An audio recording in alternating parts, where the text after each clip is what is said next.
బాలరాజు యాదవ్ గారు, ఇప్పుడు గతంలో ఓఆర్ఆర్ వచ్చినప్పుడు కూడా ఇదే రకమైన అలిగేషన్, దాన్ని ఏదో అటు మార్చారు ఇటు మార్చారు అని. ఇప్పుడు కూడా అదే వికారాబాద్ రైతులతో అయితే చాలా ఘాటు కామెంట్లు చేశారు కేటీఆర్ గారు.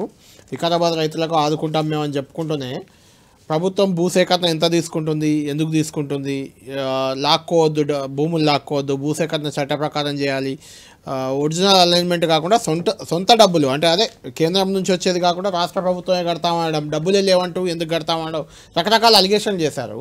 గతంలో భూసేకరణ మీరు కూడా చేశారు కదా, అప్పుడు కూడా ఇలాంటి ఇబ్బందులే వచ్చాయి కదా. ముందుగా కళ్యాణ్ గారు మీకు, అదేవిధంగా 10 టీవీ ప్రేక్షకులకు, యజమానికి, ప్యానెల్లో పెద్దలు కాంగ్రెస్ పార్టీ ప్రతినిధి ఎమ్మెల్సీ అద్దంకి దయాకర్ గారికి, అదేవిధంగా భారతీయ జనతా పార్టీ ప్రతినిధి ప్రకాష్ రెడ్డి గారికి నమస్కారం. ఈరోజు వికారాబాద్ సంబంధించినటువంటిది రంగారెడ్డి జిల్లా సంబంధించిన రైతాంగం ఇలా మా భారత రాష్ట్ర సమితి ప్రధాన కార్యాలయంలో మా పార్టీ వర్క్ కేటీఆర్ గారిని కలిసినారు. వారు మా వికారాబాద్ సంబంధించినటువంటి జిల్లా అధ్యక్షులు ఆనంద్ గారు, ముత్తుక ఆనంద్ గారు మాజీ ఎమ్మెల్యే, అదేవిధంగా మా శివప్రద్ పటేల్ గారు మాజీ బీసీ కమిషన్ సభ్యులు, సుమారు 1000 మంది రైతులు అక్కడికి వచ్చినారు. వాళ్ళందరూ కూడా అనే మాట ఒకటే చెప్తా ఉన్నారు, పెద్దోళ్ళకు ఒక న్యాయం, పేదోళ్ళకు ఒక న్యాయం ఏంటి సార్ అంటున్నారు. అంటే పెద్దోళ్ళు ఏందా పేదోళ్ళు ఏందని మేము అడిగినాం. అడిగితే సార్ గతంలో కేసీఆర్ గారు గవర్నమెంట్ ఉన్నప్పుడు ఒక అలైన్మెంట్, ఒక ప్రపోజల్ వచ్చింది సార్. ఆ ప్రపోజల్ ఏదైతుందో రంగారెడ్డి సంబంధించి వికారాబాద్ జిల్లాల మధ్య నుంచి చెవెల్ అనే కాన్సెన్స్ మీదుగా ఉండే సార్. కానీ ఇప్పుడు దాన్ని మార్చి, అంటే ఆ వికారాబాదు రంగారెడ్డి జిల్లా మధ్య ఉన్నప్పుడు ఓఆర్ఆర్కు ప్లస్ RRRకు మధ్యన దూరం చూస్తే సార్ 30 కిలోమీటర్లు ఉండే సార్. 30 కిలోమీటర్లు ఉండే, 25 కిలోమీటర్లు కొంచెం ఉండే, గిత్త 30 ఈ మధ్య రేంజ్లో ఉండే సార్. కానీ ఇప్పుడు జరిగినటువంటి ఏదైతే ఈ కాంగ్రెస్ ప్రభుత్వం మేమే నిర్వహిస్తామని చెప్పేసి కేంద్ర ప్రభుత్వం కన్సర్న్ లేకుండా అలైన్మెంట్ మార్చడంతో కొంత 60 కిలోమీటర్లు పోయింది సార్ అనేటువంటి ప్రతిపాదనని వాళ్ళు చెప్తా ఉన్నారు. మరి 60 కిలోమీటర్లు పోతే ఏం లాభం జరిగిందంటే సార్, గతంలో సార్ జేపీ వెంచర్స్ అనేటువంటి సంస్థ ఇక్కడ ఉండే సార్, మాకు వాళ్ళు చెప్తున్నారు. జేపీ వెంచర్స్ అనేది తాండూరు ఎమ్మెల్యే మనోహర్ రెడ్డి గారిది సార్. అదేవిధంగా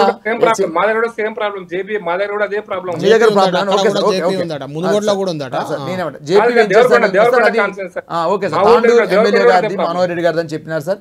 అదేవిధంగా పరిగి ఎమ్మెల్యే మా రామ్మోహన్ రెడ్డి గారిది సంబంధించి ఒక వెంచర్ సంబంధించి చెప్పినారు సార్.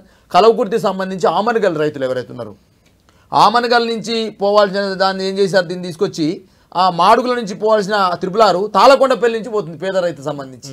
ఈ విధంగా ఇక్కడ కూడా ఏం జరిగిందని చూస్తే అక్కడ కలవకుర్తి సంబంధించిన కసిరెడ్డి నారాయణ రెడ్డి గారి వెంచర్స్ ఉన్నాయనే అంశాన్ని వాళ్ళు ఏమనెత్తినారు. మైరామ్ ఓం అనేది, అదేవిధంగా ఇక్కడ 200 ఎకరాలకు సంబంధించి ఇలా ఉన్న మైరామ్ ఓం సంబంధించిన వెంచర్ సంబంధించి ఉందట. ఇక్కడ 1000 కోట్ల సంబంధించినటువంటి ఆ ఆస్తులు వీళ్ళకు ఉన్నవి కాబట్టి వీళ్ళు మార్చిరు అనేది వాళ్ళకు అతిపని చెప్పినారు సార్. అదేవిధంగా ఇదేమంటారు సార్, ఇలా పేదలకు సంబంధించి ఒకసారి ఏమో 3 సార్లు మార్చారు. మొదటిసారి కేసీఆర్ అలైన్మెంట్ ఇచ్చినారు సార్. రేవంత్ రెడ్డి గారు వచ్చినాక రేవంత్ రెడ్డి గారు అలైన్మెంట్ ఏం చేసి 5 కిలోమీటర్స్ పెంచినారు సార్. మళ్ళీ తనంతరం 7 కిలోమీటర్లు పెంచినారు సార్. ఇక్కడనే రైతులకు అనుమానం వచ్చింది సార్. వాస్తవానికి పేదోళ్ళ రైతుల భూములేమో మాకు ఉన్నది 1 ఎకరం 2 ఎకరాలు ఉంటే మా భూముల నుంచి వెళ్ళిపోతే మా జీవనాధారం కోల్పోతున్నాం అనే బాధను ఒకటి చెప్తా ఉన్నారు. 2 అతని ముందు అలైన్మెంట్ ఎందుకు 2-3 సార్లు మార్చాల్సి వచ్చింది, ఎందుకు ఆ తాండూరు ఎమ్మెల్యే సంబంధించి కావచ్చు, పరిగి ఎమ్మెల్యే సంబంధించి కావచ్చు, అదేవిధంగా కలవకుర్తి ఎమ్మెల్యే విషయంలో కావచ్చు, ఎందుకు మీరు పోలీసులు లేని అంశం.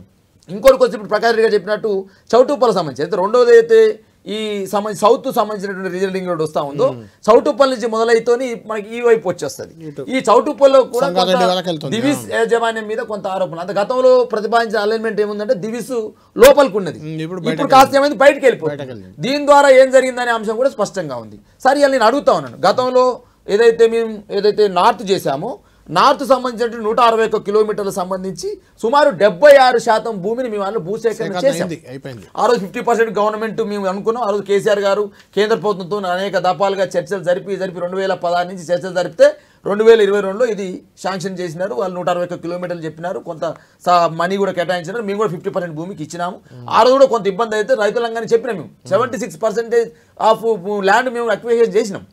తదనంతరం కూడా కొంతమంది ఆ రోజు మేము చేస్తూ ఉంటే 76% అయిపోయింది. ఇక్కడ ఏం మొదలు కూడా కాదు. ఇక్కడ అప్పుడు వీళ్ళు మాట్లాడినది పేదోళ్ళ ఆస్తులు కాపాడాలి, వారి ఆస్తులు పెరగాలి, ఎకరం 3-4 కోట్లు ఉంటే ఎట్లా గుంజుకుంటారు మీరు అని చెప్పేసి ఆ రోజు ప్రతిపక్షంలో ఎంపీగా ఉన్నటువంటి కోమటి వెంకటరెడ్డి గారు మాట్లాడిన మాటలు మీకు కోడ్ చేస్తా ఉన్నాను. ఎన్నో తారీఖు మాట్లాడినది వాళ్ళు 2022 సెప్టెంబర్ 26వ తారీఖున వాళ్ళు RRR బాధితులకు సంబంధించి ఏదైతే ఆ భువనగిరి దగ్గర ధర్నా చేస్తూ ఉంటే వాళ్ళు మాట్లాడినారు సార్. ఇలా మా భువనగిరి ఎమ్మెల్యే ఓడిపోవడానికి ప్రధాన కారణం ఈ RRR అంశమే సార్. ఏది పైలశేఖర రెడ్డి గారిని మరి ఇదే కుమ్మ అనిల్ కుమార్ గారు ఆ రోజు చెప్పినారు, ఏందయ్యా మరి నువ్వు మేము మీకు ఓటేస్తే మేము RRR అయితే కొంతమంది పాండు రాయగిరికి సంబంధించినటువంటి వ్యక్తి పాండు అనే వ్యక్తి పోటీ కూడా చేసినాడు ఆయన. పోటీ చేస్తే ఏం చెప్పి కాంగ్రెస్ వాళ్ళు, అరే మీరు పోటీ చేస్తున్నా మేము రేపు కొట్లాడతాము, మేము కొట్లాడితే మీరు విత్డ్రా చేసుకోకపోతే 5-6 వేల ఓట్లు మరి బీఆర్ఎస్ పార్టీకి మాకు పడే బీఆర్ఎస్ పార్టీకి మధ్యన చీలిపోతాయి, మాకు నష్టం జరుగుతుంది, మీరు విత్డ్రా చేసుకోండి మేము మాట్లాడతామని చెప్పేసి ఆ రోజు కుమ్మం అనిల్ కుమార్ రెడ్డి గారు, ఈ రోజు భువనగిరి ఎమ్మెల్యే గారు, ఆ రోజు పాండే అనే వ్యక్తి మిగతా మంది త్రిపుల సంబంధించిన రైతులు నామినేషన్ విత్డ్రా చేయించినారు సార్. విత్డ్రా చేపిస్తూ మాట్లాడిన మాటలు 2022 అక్టోబర్ 13 వీళ్ళు మాట్లాడిన మాటలేదు సార్. ట్రిపుల్ కోసం దౌర్జన్యంగా సర్వేలు చేయం కరెక్ట్ కాదు, ప్రైవేటు భూముల్ని నుంచి వెళ్ళే అన్లైన్మెంట్ మార్చాలి, దళితులు బీసీలు మైనార్టీ వర్గాల భూములు మీరు ఎట్టగుంజుకుని చెప్పేసి 2022 అక్టోబర్ 13 కోమరెడ్డి వెంకరెడ్డి గారు భువనగిరి ఎమ్మెల్యేగా ఇప్పుడు ఉన్నటువంటి అనిల్ కుమార్ రెడ్డి గారు మాట్లాడిన మాటలు గుర్తు చేస్తా ఉన్నారు సార్. అప్పుడు మాట్లాడింది అట్లా సార్. ఇప్పుడేం మాట్లాడుతున్నారు, ఇక ట్రిపుల్ రాయగిరి అన్లైన్మెంట్ మారుతుందా మారదా కానీ ఆడిపోతుందో మనం చెప్పలేము, ఎట్లయితే చెప్పలేదు, మీరే దున్నుకోపోరని చెప్పేసి నిన్న మాట్లాడు కోమరెడ్డి వెంకరెడ్డి గారు. అంతకంటే ముందు ఏంది, ట్రిపుల్ తెలంగాణకు మర్యాదం అని మీరే మాట్లాడతారు. రైతులని 2 రకాలుగా గందరగోళపరచ కాదు, ఒకవేళ వేస్తే ట్రిపుల్ వేస్తాము, వేయకపోతే రాదు, వస్తే ఒకవేళ మీకు పరిహారం సంబంధించి పెంచుతాం, లేకపోతే మీకు ఏమైనా పరిహారం సంబంధించి పెంచడమా, లేకపోతే మీ అలైన్మెంట్ లో కొన్ని మార్పులు తీసుకొచ్చి మీ భూములు ఏమైనా కాపాడమా, ఇవన్నీ రైతాంగాన్ని మీరు హామీ ఇవ్వాల్సిన అవసరం ఉంది. బాలరాజ్ యాదవ్ గారు, ఇప్పుడు ట్రిపుల్ భూసేకరణ జరుగుతుంది. గతంలో మల్లన్న సాగర్ అలాంటి సందర్భాల్లో కోదండరామ్ గారు, అద్దంకి దయాకర్ గారు వీళ్ళంతా కూడా అక్కడ ఆందోళనలు చేశారు, రైతుల పక్షాన్ని నిలబడ్డారు. అంటే వాళ్ళు అప్పుడు అలా మీ భూసేకరణకు అడ్డు తగిలారు కాబట్టి మీరు ఆపే ప్రయత్నాలు ఏమైనా చేస్తున్నారా, లేకుంటే నిజంగానే రైతులకు నష్టం జరుగుతుందా? ఇక్కడ కళ్యాణ్ గారు, ఇప్పుడు రైతులకు నష్టం జరగకపోతే ఇలా వికారాబాద్ రంగారెడ్డి జిల్లా రైతులు వచ్చి పార్టీ ఆఫీస్కి వచ్చి ఎందుకు మొరబెట్టుకుంటారు, ఎందుకు బాధపడతారు? సార్ మా జీవనాధారం అది 1-2 ఎకరాలతో ఆధారపడ్డ జీవితం అది, దాని అలా ప్రభుత్వం అప్పనంగా అలైన్మెంట్ మార్చి లాక్కోపోతే మా జీవితాలు ఏమైతే మీ సాగు తప్ప ఇంకోటి ఏం చెప్పేసి మొరబెట్టుకున్నారు కదా మా పార్టీ వర్కిపెట్టి కేటీఆర్ గారితో. నేను ఏమంటే గతంలో ఇదే రేవంత్ రెడ్డి గారు ఎక్కడ జరిగినా కొంతమందికి నష్టం జరిగితే రైతులు బాధపడ్డారు సార్, కావాల్సుకొని నష్టం చేయడం దాన్ని బాధపడతా ఉన్నారు. ఇవాళ గతంలో ఉన్న అలైన్మెంట్ ఏంది, ఈ రోజు మీరు చేస్తున్న అలైన్మెంట్ అనే దాని మీద చర్చ. రెండో అంశం, పెద్దల భూముల మీదకి పోయిన అలైన్మెంట్ ఎందుకు రివర్స్ మారింది అనేది అంశం. ఇవాళ అదే కొంత చోట్ల 20 కిలోమీటర్లు ఎందుకు ఉంటుంది, 30 కిలోమీటర్లు ఎందుకు ఉంటుంది, కొన్ని చోట్ల 60 కిలోమీటర్కి ఎందుకు వచ్చింది అనే దాని అంశం.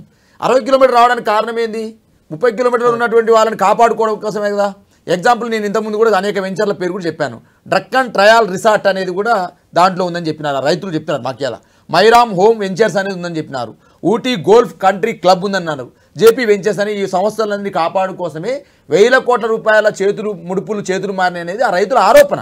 పేద రైతులుగా మేము ఏమి చేయలేం కాబట్టి ఇలా మమ్మల్ని బలి చేస్తూ ఉన్నారు, పెద్దవాళ్ళు వాళ్ళకి ముడుపులు చెల్లించారు కాబట్టి ఈ ముడుపులు ఢిల్లీకి పోతున్నాయా లేకపోతే బిగ్ బ్రదర్స్ చేతికి పోతున్నాయనే అంశం కూడా ఇంకోటి ఉంది. ఇలా ఆ రైతులు ఇంకో మాట కూడా చెప్పినారు సార్, ఇలా అనేక ఫ్యూచర్ సిటీ పేరుతోటి ఇక్కడ ముఖ్యమంత్రి గారి యొక్క బ్రదర్స్ 100 ఎకరాలు 1000 ఎకరాల భూములు ఇక్కడ కొన్నారు, దాని అలైన్మెంట్ మార్చడం ద్వారా వాళ్ళ యొక్క ప్రయోజనం జరుగుతుందనే అంశం కూడా ఇలా స్పష్టంగా చెప్పినారు.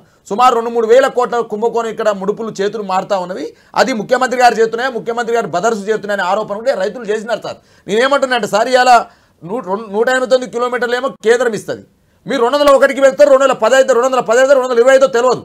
మరి ఇలా రింగ్ రోడ్ అంటే రింగు లెక్క ఉండాలి కదా సార్, ఇది పాము మెలకలు తిరిగినట్టు ఇక్కడ ఇంకొకటి తిరగడం అనేది ఇలా బీఆర్ఎస్ దాన్ని ఆరోపిస్తూ ఉంది. రెండో అంశం నేను ఇలా స్పష్టంగా బీఆర్ఎస్ పార్టీ నుంచి అడుగుతా ఉన్నాను సార్, పేద రైతుల కోసమే మీ ప్రభుత్వం అన్నారు, పేద రైతుల భూములు అసలు గుంజుకోమని చెప్పేసి ఫార్మాసిటీ రూపంలో మా మీద చేసిన బదనం 1 కాదు 2 కాదు సార్. నేను అడుగుతున్నాను, ఫార్మాసిటీ భూములు ఇబ్రహీంపట్నం ప్రాంతంలో మా ఎమ్మెల్యే ఓడిపోవడానికి ప్రధాన కారణంగా మీరు దాన్ని ప్రచారం చేసినారు. ఇలా ఫార్మాసిటీ భూములకు సంబంధించి ఏ రైతులకు ఇచ్చినారో నేను ఇలా స్పష్టంగా కాంగ్రెస్ పార్టీని అడుగుతా ఉన్నాను. ఇలా ఫార్మాసిటీ పోయిన తర్వాతకి ఫార్మా క్లస్టర్లను పెట్టి నీ సొంత కాన్స్టిట్యున్సీ, ముఖ్యమంత్రి గారి సొంత కాన్స్టిట్యున్సీలోని కొడంగల్లోనే ఇక రైతుల్ని అరగోస పెట్టి ఎస్టీ రైతాంగాన్ని ఎన్ని రకాల ఇబ్బందులు పెట్టారో, వాళ్ళని జైలు ఎంత పెట్టారో సభ్య సమాజం అంతా చూసింది. రెండో పాయింట్, నేను అడుగుతున్న గతంలో ఏమన్నాడు రేవంత్ రెడ్డి గారు, కేసీఆర్ ఢిల్లీకే పోట్లేడు, ఇక మాకు బడాబాయ్ దగ్గరని నేను ముఖ్యమంత్రిని పోయి అందరినీ కలుస్తాను చెప్పిన అన్నాడు సార్. మరి ఇవాళ నువ్వు కనీసం త్రిపులారిని తీసుకురాకపోతావు కదా. మా కేసీఆర్ గారు ఒక్కసారి పోయినా 2 సార్లు పోయినా ఆ రోజున్న ప్రధానమంత్రిని ఒప్పించిండు. ఇవాళ ఏదైతే నార్త్ సంబంధించిందో మేము తీసుకొచ్చినాం, చూపించినాం, 76% భూసేకరణ చేసినాం.